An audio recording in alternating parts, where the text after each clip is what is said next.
ছাত্রছাত্রীরা সচরাচর কাঁটা রচনাটা অনেকটাই এগিয়ে গেছে এবং এখন প্রায় মাঝপথে। তো রচনাটিতে আগের দিন আমরা কতটুকু পড়েছিলাম যে দীপাদের বাড়িতে অনেক অতিথি এসেছে এবং তাদেরকে নিজে হাতে নানা খাবার দাবার করে দিয়েছে, এই রকম কিছু। তোমরা পরপর অনেকগুলো ক্লাস করলে,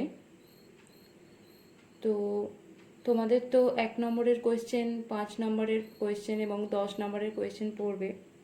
10 নম্বরের প্রশ্নটা আমি ততক্ষণ ভালো করে বলতে পারবো না যতক্ষণ এই গোটা রচনাটা শেষ হচ্ছে। তো এটা গোটাটা শেষ হলে তখন ভালো করে বলা যাবে, কিন্তু তবুও আমি চেষ্টা করেছি গল্পটা পড়াবার ফাঁকে ফাঁকে ছোট গল্পের যে বৈশিষ্ট্য বা রচনার যে বৈশিষ্ট্য বা চরিত্র সম্পর্কে কিছু বলে বলে দেবার। আজকে কিছুটা অংশ পড়াবো, তার আগে কিছু শর্ট কোয়েশ্চেন তোমাদের বলি। 10টার মতো শর্ট কোয়েশ্চেন বলে দেবার পরে যতটা পড়া হয়েছে সবটার মধ্যে না হলেও কিছু অংশটা শর্ট কোয়েশ্চেন বলে তারপরে পড়াটা স্টার্ট করব। তো ক্লাসে থাকলে আমি অবশ্যই সবাইকে জিজ্ঞাসা করতাম, সেটা তো সম্ভব নয়, তাই আমি প্রশ্ন করছি, আমিই উত্তর দিচ্ছি। এই গল্পে প্রথম খুন কে হয়েছিল? ভিক্ষুক ফাগুরাম। দ্বিতীয় খুন মঙ্গলরাম, সেটাকে একজন সামান্য মজুর। তৃতীয় খুন কে হয়েছিল? গুণময় দাস, মনোহারী দোকানদার। আর গুণময় বাবু কোথায় খুন হয়েছিল? রবীন্দ্র সরোবরে, লেকের ধারে। তাহলে কটা খুন হয়েছিল? 3টে খুন হয়েছিল। আর একটা খুনও হয়েছিল, কিন্তু সেটা তার মৃত্যু হয়নি, তিনি বেঁচে গেছিলেন। এই খুনগুলো কি অস্ত্র দ্বারা হচ্ছিল? সজারুর কাঁটা। এই গল্পে যে পুলিশ দেখি তার নাম কি? এই গল্পে একজন পুলিশের নাম দেখি, তার নাম হচ্ছে রাখালবাবু। রাখালবাবু। সজারুর কাঁটা রচনাটি কার রচনা? কে লিখেছেন? শরদিন্দু বন্দ্যোপাধ্যায়। এই গল্পে অজিত কে? অজিত হলো ব্যোমকেশের বন্ধু। ব্যোমকেশকে? ব্যোমকেশ হলেন সত্যান্বেষী, সত্যের অনুসন্ধান করেন যিনি। এই গল্পটি কি ধরনের রচনা? এটি একটি রহস্য রচনা। গল্পে কটি খুন হয়? গল্পে 4টি খুন হয়, কিন্তু 4টির মধ্যে একটি খুন তার মৃত্যু হয় না, অসফল হয় খুনে। এই রচনাতে উপক্রম অংশের পরেই যে একটা দাম্পত্য সম্পর্ক দেখি, তো সেই দাম্পত্য সম্পর্কটির চরিত্র দুটি কি কি? দীপা আর দেবাশিস। দীপা কোন বংশের মেয়ে? দীপা একজন বনেদি বংশের মেয়ে, উচ্চ বংশের। দীপাদের বাড়িতে কার হুকুম বেদ বাক্য মনে করা হতো? উদয় মাধবের। উদয় মাধবকে দীপার ঠাকুরদাদা। দীপার পরিবার কোন পেশার সাথে যুক্ত? দীপার পরিবার অধ্যাপনার সাথে যুক্ত।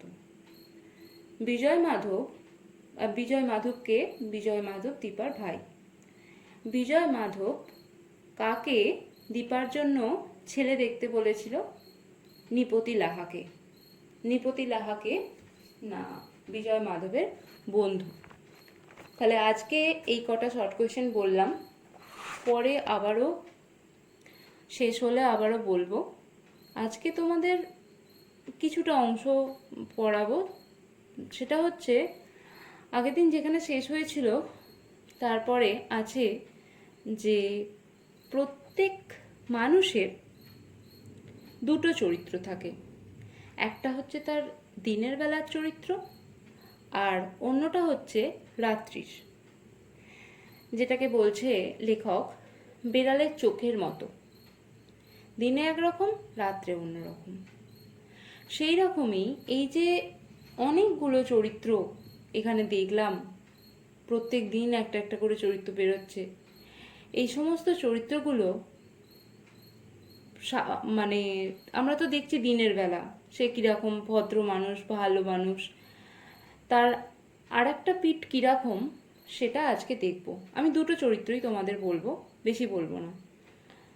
প্রথমেই আসছি নৃপতি লাহার, নৃপতির যে বন্ধু, সকলের ভালো বন্ধু, সেই নৃপতি লাহার চরিত্রের ব্যাপারে।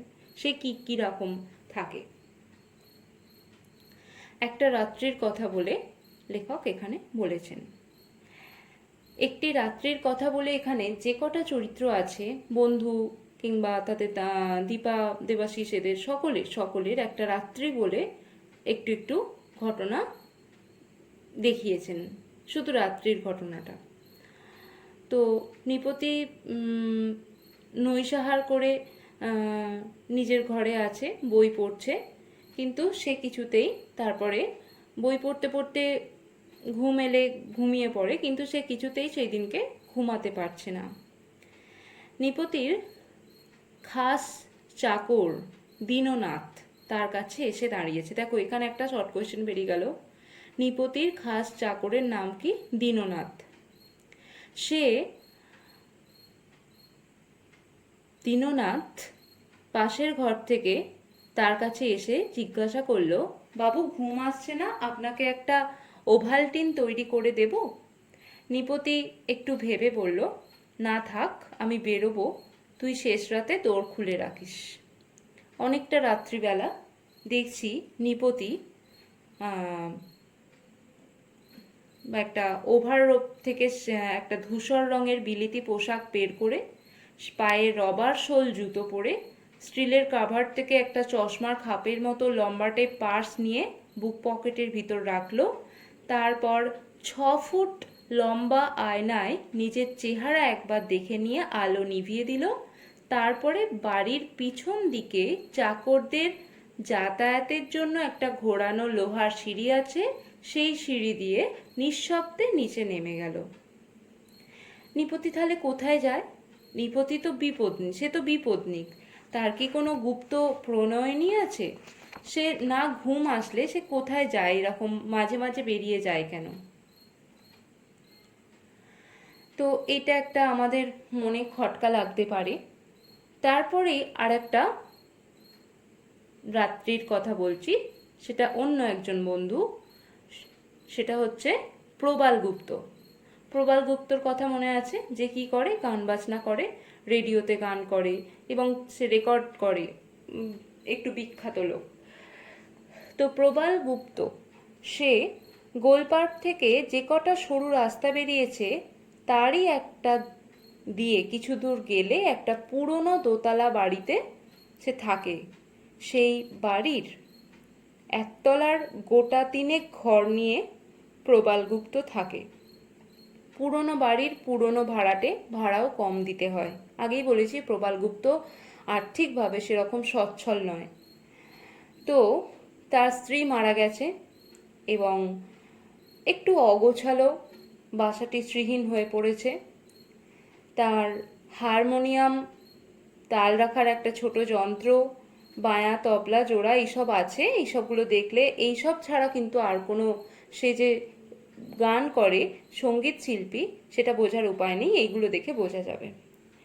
তো দেখব যে রাত্রিবেলা সে গান করছে এবং দৌড়ে খটখট করে টোকা পড়বে এবং প্রবাল উঠে গিয়ে দরজা খুলে দেবে, দেখবে এক চাকর অন্ন ব্যঞ্জন নিয়ে দাঁড়িয়ে আছে। প্রবালের বাসায় রান্না বান্নার কোনো ব্যবস্থা নেই, তার স্ত্রী মারা গেছে, আগেই বললাম। তো হোটেল আছে এক কাছে, সেখান থেকে দুবেলা তার খাবার দিয়ে যায়। রাত্রের খাবার খাবার পরে সে নিচে গিয়ে মোড়ের মাথায় একটা পানের দোকান থেকে সিগারেট কিনে সিগারেট খায় এবং সেখান থেকে পান কিনেও খায়। বেশি সিগারেট খায় না, সে নিজের কাছে সিগারেট রাখে না, এই কারণে যদি বেশি খাওয়া হয়ে যায়, সে হলো সঙ্গীত শিল্পী, তাকে অনেক সামলে থাকতে হয় নিজের গলা ভালো রাখার জন্য। তারপরে প্রবাল রবীন্দ্র সরোবরের রেলিং ধরে, যেখানে পূব দিকে মোড় ঘুরেছে সেখানে একটা খিড়কির ফটক আছে, সেখান থেকে গিয়ে বেঞ্চিতে বসে তারপর শুয়ে পড়ে। তো এই হচ্ছে প্রবালের ঘটনা, রাত্রির ঘটনা। তো প্রবাল মানে 12টা বাজতে তখনও মানে দেরি নেই, তখনও কলকাতা শহর তন্দ্রায় ঢুলুঢুলু, তখনও সে বাসায় ফেরে তখন। তাহলে সবাই মোটামুটি রাত্রিবেলা দেখছি বেরিয়ে যাচ্ছে, নিপতি লাহা বেরিয়ে যাচ্ছে, প্রবালও চলে যাচ্ছে। কোথাও একটু যেন এইরকম, বিশেষ করে রহস্যের রচনা, এটা একটা গল্প, তো সেক্ষেত্রে আমাদের একটু রহস্যজনকই লাগছে, এরা কোথায় যায়, দিনের বেলায় এত ভালো মানুষ দেখতে তো পাই। তারপরে আরেকটা রাত্রির কথা দেখছি, খড়গ বাহাদুর। খড়গ বাহাদুরের কথা আগেই দেখেছি, আগে পড়েছি। তো খড়গ বাহাদুর নেপালি। হুম সে একটা ছোট ফ্ল্যাটে থাকে। ফ্ল্যাটটা ছোট হলেও তার পরিপাটিভাবে সাজানো দেখলে বোঝা যায় সে একটা অবস্থাপন্ন লোকের সেই বাড়িটি। 7:45 বাজলে খড়গ বাহাদুর ডাকলো রতন সিং বলে। তাহলে এখানে দেখছি রতন সিং কি করে, তাদের রান্না বান্না করে। সেও নেপালি, এবং সে তাহলে এখানে দুটো চাকর দিলাম, একটা হচ্ছে রতন সিং খড়গ বাহাদুরের, আর হচ্ছে ওখানে নিপতিলাহার দীননাথ, আর এই যে প্রবাল গুপ্তের চাকরের নাম দেখা যায়নি, কিন্তু সে তাকেও একজন ওই থালায় খাবার দাবার দিয়ে গেছিল, এরকম একটা উল্লেখ আছে। তো খড়গ বাহাদুরকে কি খাবার করে রাখতে বলেছে না, শিক কাবাব। শিক কাবাব করে রাখতে বলেছে, এবং 2বার শিক কাবাব দিয়ে যেতে হবে, তার বন্ধুরা আসবে, এবং সেটা খড়গ বাহাদুর তার মানে মালিক যেটা যা বলবে সেটা তার শিরোধার্য, তাকে তা করতে হবে। কিন্তু কোথাও খড়গ বাহাদুরের মনে খটকা লাগে যে দেশ থেকে প্রতি মাসে 1000 করে টাকা আসে, কিন্তু অথচ মাসের শেষে একটা পয়সাও বাঁচে না মালিকের হাতে। বাইরের ঘর মানে খড়গ বাহাদুরের তার মানে টাকা পয়সা হাতে মাসের শেষে ফুরিয়ে যায়। সেইটা তার চাকর, কি চাকরটার নাম কি বললাম, রতন সিং, তার চোখেও পড়েছে। সে কি কেন তার হাতের টাকা ফুরিয়ে যায় না, সে কি খেলে, জুয়া খেলে। জুয়া খেলে টাকা ওড়ানো ভালো নয়, এটা রতন সিং এর মনে হয়েছে। কিন্তু সে যেহেতু মালিক, সে যেহেতু তার ওপর মালিক, সেই জন্য সে যা করবে সব কিছুই মেনে নিতে হয় তাকে। এবং 8টার সময় 3জন অতিথি আসে, এবং 3জনই যুবক, সাজ পোশাক দেখে বোঝা যায় 3জনেই বড় মানুষের ছেলে। একজন সিন্ধি, দ্বিতীয়জন পাঞ্জাবি, আর তৃতীয়জন পার্সি।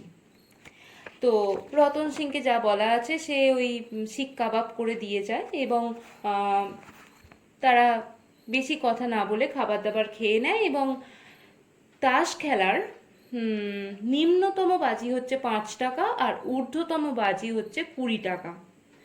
তো খেলা হচ্ছে, এবং খেলা শেষ রাত্রিতে বা 12:30টার সময় খেলা শেষ হলে হিসাব নিকাশ করে দেখা গেল অতিথিরা 3জনেই জিতেছে, এবং খড়গ বাহাদুর যথারীতি হেরে গেছে, এবং 700 টাকা, তাও 700 টাকা কম।